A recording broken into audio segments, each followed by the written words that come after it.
Hello दोस्तों, welcome to my channel. आइए आज हम बात करते हैं द ब्राचियल प्लेक्सस, जो कि फिगर 2.28 एंड 2.29 में एक्सप्लेन किया गया है। आप इस वीडियो को पॉज करके देख सकते हैं।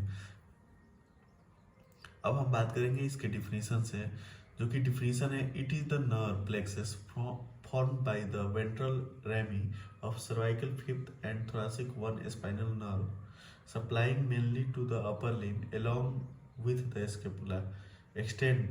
It extends from the posterior triangle of the neck to the axilla. ये फिगर 2.29, जो कि आप इसे पॉज करके देख सकते हैं। अब हम बात करेंगे इसके पार्ट्स के बारे में, जो कि इट कंसिस्ट ऑफ 3 पार्ट्स। पहला, root, next trunks and cords. Formation of roots: it is formed by the ventral rami of cervical fifth and thoracic one spinal nerve, prefixed brachial plexus. When a branch is given by C4 and the branch from T1 is reduced. Next, postfixed brachial plexus. When a branch is given by T2 and the branch from C5 is reduced. Trunks: it consists of 3 parts: upper trunk, middle trunk, lower trunk. तो बात करते हैं अपर trunk के बारे में। It is formed by the union of cervical fifth and cervical sixth nerve. Next, medial trunk: it is formed by the cervical seven nerve only. Next, lower trunk: it is formed by the union of C8 and thoracic one nerve. Chords: they are 3 in number. इसमें पहला, lateral chord. It is formed by the union of anterior division of upper and middle trunks. Next, medial chord. It is formed by the anterior division of lower trunk. Next, posterior chord. It is formed by the union of posterior division of all the trunks. Branches: suprascapular branches. इसमें पहला जो है, from the root. इसमें A, nerve to scaleni and longus colli. इसमें cervical fifth, 6 and 7 and 8 आता है। Next, branch to the phrenic nerve. C, dorsal scapular nerve और nerve rhomboid. D, long thoracic nerve or nerve to serratus anterior. Next, from the upper trunk, इसमें A number जो है, suprascapular nerve. B, nerve to subclavius. Infraclavicular branches from the cord. इसमें पहला, lateral cord, lateral pectoral nerve, musculocutaneous nerve. C, lateral root of median nerve. Medial cord, medial pectoral nerve, medial cutaneous nerve of arm. C, medial cutaneous nerve of forearm. D, ulnar nerve. E, medial root of median nerve. Posterior cord, इसमें A, upper subscapular nerve. B, lower subscapular nerve. C, axillary nerve. D, thoracodorsal nerve. E, radial nerve.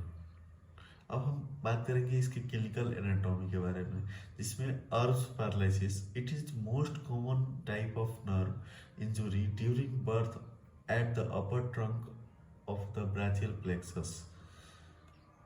Causes: by trauma during the delivery by the forceps. Next, fall on the shoulder. Next, during anaesthesia. Muscles paralysed: इसमें पहला, deltoid. Next, supraspinatus. Next, infraspinatus. Next, bicep brachii. Next, brachialis. Next, brachioradialis. Next, supinator. Position of the affected limb: इसमें पहला, the arm hangs by the side of the trunk adducted with rotated medially. Next, the forearm is extended and pronated. Next, fingers and wrist flexed.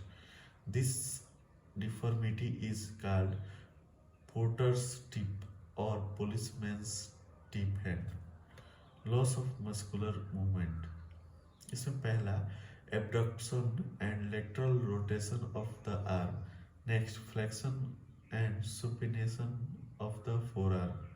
Next, bicep and supinator jerks are lost.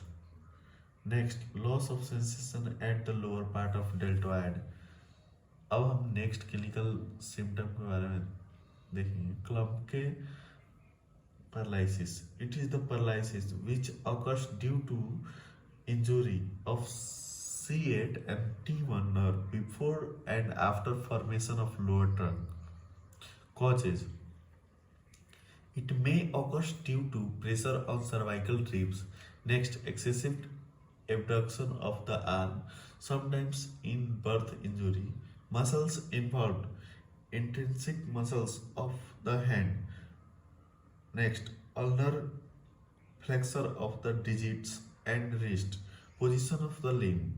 Claw hand. Injury to the ulnar nerve produce characteristic deformity due to paralysis of interosseous and lumbrical muscles, especially medial two finger affected and produced following. इसमें पहला hyper extension of metacarpophalangeal joint. Next, flexion of the interphalangeal joints.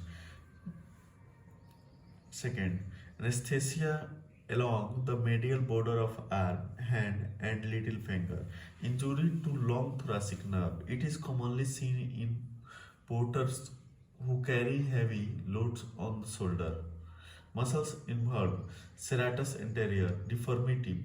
So पहला backward projection of the scapula during holding of arm forward. The condition is called weaning of a scapula. Next, loss of pushing and punching action. Abduction up to 90 degree only. Injury to suprascapular nerve. इसमें पहला suprascapular nerve being wounded in fracture of the middle 1/3 of clavicle. Next, wounds of this nerve results in loss of lateral rotation of humerus and initiate to abduct the upper limb also affected. Next, third, when arm remains relaxed, the upper limb rotates medially in the waiter's tip position. तो ये था brachial plexus with clinical anatomy. Next video में हम बात करेंगे axillary nerve with clinical anatomy. अगर हमारा video अच्छा लगे तो जरूर चैनल को सब्सक्राइब करें. Thank you for listening.